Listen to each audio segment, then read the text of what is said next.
আমাদের সমাজে বেশ কিছু আছে যা রসুলের জীবনায় ছিল না, সাহাবায়ে কেরামের জামানায় ছিল না, তাবেঈনদের জামানায়, তাবেঈনদের জামানায় ছিল না, কিন্তু আমাদের সমাজে রমরমাভাবে চলতেছে ওগুলা। কথা ঠিক কিনা?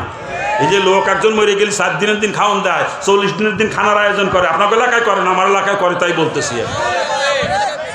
আচ্ছা, রসুল মরে গেলে কয়েকদিনের দিন খাওয়াইছিল কান্দি? হ্যাঁ, রসুল ইন্তেকাল করছিল, রসুলের জামাতা ওসমান তৎকালীন আমলের সব থেকে বড় ধনী ছিলেন, ওসমানের সম্পদ কম ছিল না, তাহলে ওসমান খাওয়াতে পারতো না 2-4 দিন? কয়েকদিনের দিন খাওয়াইছিল রসুলের ইন্তেকালের পরে? বলেন আমার। হ্যাঁ, হযরত আবু বকর সিদ্দিকী মারা গেলে কয়েকদিনের দিন খাওয়াইছিল? বলেন। বিয়াক্কেল মুসলমান, এগুলো শরীয়তে জায়েজ না, এগুলো বেদাত।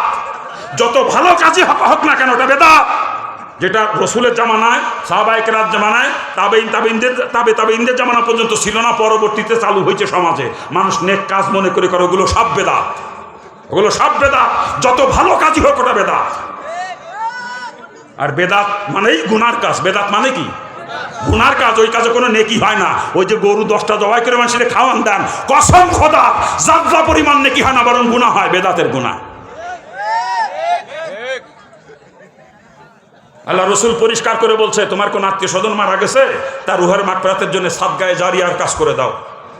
সাদগায়ে জারিয়ার কাজ করে দাও, মসজিদ করে দাও, মাদ্রাসা করে দাও, এলাকার মানুষ পানির জন্য কষ্ট পায় সেখানে নলকূপের ব্যবস্থা করে দাও, রাস্তায় মানুষ চলতে পারতেছে না, রাস্তার কালভার্ট ভেঙে গেছে, ওই কালভার্টটা মেরামত করে দাও। অনেক লম্বা রাস্তা, ছায়ার ব্যবস্থা নাই, রোদ্রে মানুষের চলাচল করতে কষ্ট হয়, ওই রাস্তার 2 পাশ দিয়ে গাছ লাগাই দাও। এইগুলো করতে বলছেন, আমি হাদিসের ভিতরে পাইছি, কিন্তু খাওয়ান দিতে রসুল কোনো জায়গায় বলছেন এর কোনো হাদিস আমি পাই না। যদি কেউ পাইয়ে থাকেন, কোনো হাদিস আছে যে মরিয়ে গেলে তার রুহের জন্য খাওয়ান দিতে হবে, সেই হাদিস কান নিয়ে আসেন আমার কাছে। আমি সিয়াসত্তার কিতাব একটাও ঘুরতে বাদ দিই নাই, সিয়াসত্তার কিতাব একটাও ঘুরতে বাদ দিই নাই। যদি কেউ পান কোনো কিতাবে আছে, নিয়ে আসেন আমার কাছে। এগুলো আমরা কিছু পেটুক আলেম আছি সমাজে, আমরা চালু রাখছি। আমার মতো কিছু পেটুক আলেম পেট পালার জন্য এগুলো চালু রাখছি। কি কথা ঠিক কিনা? জোরে কান ঠিক কিনা? আরে এগুলো গুনার কাজ, এতে নেকি হয় না, এগুলো বেদাত। আর যে খাওয়ান দেন, মানুষ খাইয়ে সারা রাস্তা বদনাম করতে করতে, এটা খাওয়ান হইল, গোস্ত দিচ্ছে 3 পিস, তার মধ্যে 2 পিসই হাড্ডি, 1 পিস মাত্র গোস্ত পাইছে। কি বদনাম করতে করতে যায় না? সারা রাস্তা বদনাম করতে করতে। তারপরে যে বাড়ি খাওয়ানোর আয়োজন করে, বেটাকে বিটিরা বেশি পর্দার চরম খেলাপ। কথা ঠিক কিনা? এই পর্দা ফরজ না? এই পর্দা ফরজ না? তা তুই যে খাওয়ানোর আয়োজন করে ফরজ তরক করালি, বেপর্দা করালি, বেটা বেটির একসাথে খাওয়ানোর আয়োজন করেছিস তুই। বেটা এই বেপর্দা, এই ফরজ তরকের গুনাহ তোর বাপের মার কবরে গেছে, মনে রেখে দিস। তুই বাপ মার ইসালে সব করো না, ইসালা আজাব করিস, ইসালা আজাব। তোর বাপ মার কবরে সব যায় নাই, আজাব গেছে, আজাব। এগুলো জায়েজ নাই। মিলাদ হুজুরে ডাহিয়ে মিলাদ দেয়। আচ্ছা, যে হুজুরে ডাহিয়া আপনার বাড়ি মিলাদ দেন, ওই হুজুরি বাড়ি কয়দিন মিলাদ আপনারা ডাকছে? কারণ কি মিলাদ দিলি নেকি যদি হবে, তো হুজুরি বাড়ি মিলাদ হয় না কেন? ও কলাম না, এগুলো আমার মতো হুজুরকে পেট ফেলার ধান্দা। মিলাদ পড়াতে গেলে 1 পেট খাওয়াবেন, দেশি মুরগি জবাই করে খাওয়াবেন, গরুর গোশত দিয়ে খাওয়াবেন 1 পেট, আবার হাদিয়াও দেবেন, পকেটটা মোটা হবে না আমার। আমরা হুজুরির গোষ্ঠী এগুলো সমাজে দিয়েই রাখছি এই পেট পালার জন্য। আল্লাহ পাক এই আলেমদের আগে হেদায়েত দান করুক। জোরে কান আমিন। আরে জোরে কান না আমিন। এই মিলাদের উৎপত্তি 406 হিজরিতে, 406 হিজরিতে না, 604 হিজরিতে, 604 হিজরিতে বাদশাহ মুজাফফর কুকুবরী নামে এক বিয়াক্কেল ছিল। ওই বিয়াক্কেল মিলাদ চালু করছিল সমাজে, মিলাদ। সেখান থেকে মিলাদ বই আসতেছে সমাজে। এর আগে মিলাদ ছিল না। 604 হিজরিতে মিলাদের উৎপত্তি। আল্লাহ পাক মুসলমানদেরকে বোঝ দান করুক। আরে জোরে কান না আমি আমিনও কইবার না, যদি কবুলা কারবার দেখছেন, কয় অমুক পিসাব করি, তমুক পিসাব করিছে। এই কোনো পিসাব কি ইসলামের দলিল? কোনো পিসাব ইসলামের দলিল? পীর সাহেব ভুল করতেই পারে, আল্লাহ পাক তাকে মাফ করে দিক, আমরা দোয়া করবো তার জন্য।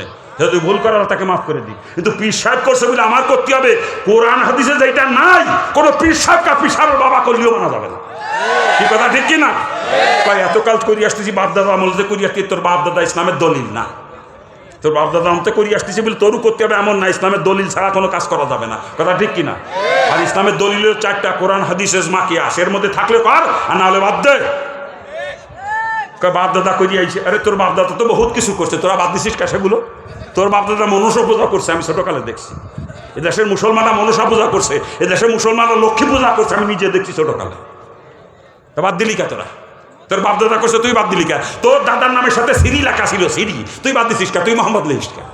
কি সিরি লেখা ছিল না আগে? আরে পুরাতন দলিল, জাগের ঘর আছে, দলিল বাইর করে দেন, সিরি লেখা আছে নামের সাথে।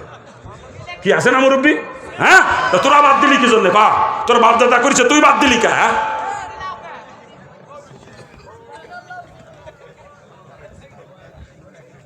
কোরআন হাদিসের বাইরে যাওয়া যাবে না। বাপ দাদা করুক আর পীর সাহেব করুক, কথা ঠিক কিনা? কোনো পীরও ইসলামের দলিল না, বাপ দাদাও ইসলামের দলিল না। ইসলামের দলিল কোরআন এবং হাদিস। আল্লাহ পাক সকলকে বোঝার এবং আমলের তৌফিক দান করুন। আরে জোরে কান না আমি। এগুলোর মধ্যে রসুলের তরিকা আছে, অর্থাৎ এগুলো কোনো মুসলমান করতে পারে না, এগুলোর মধ্যে রসুলের তরিকা নাই।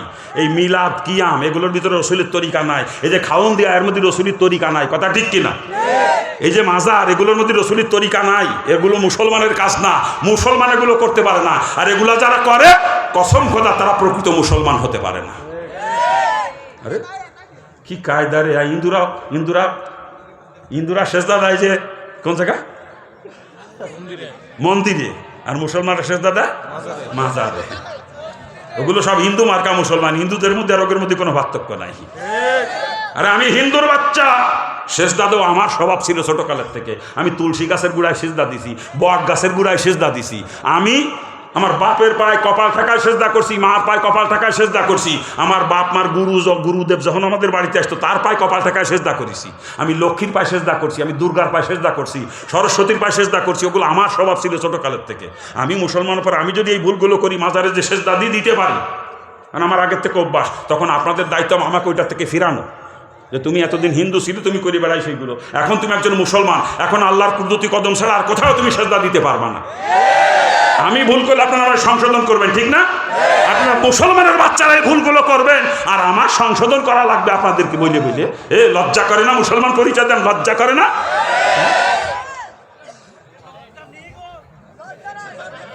লজ্জা না থাকলে ইমানও নাই,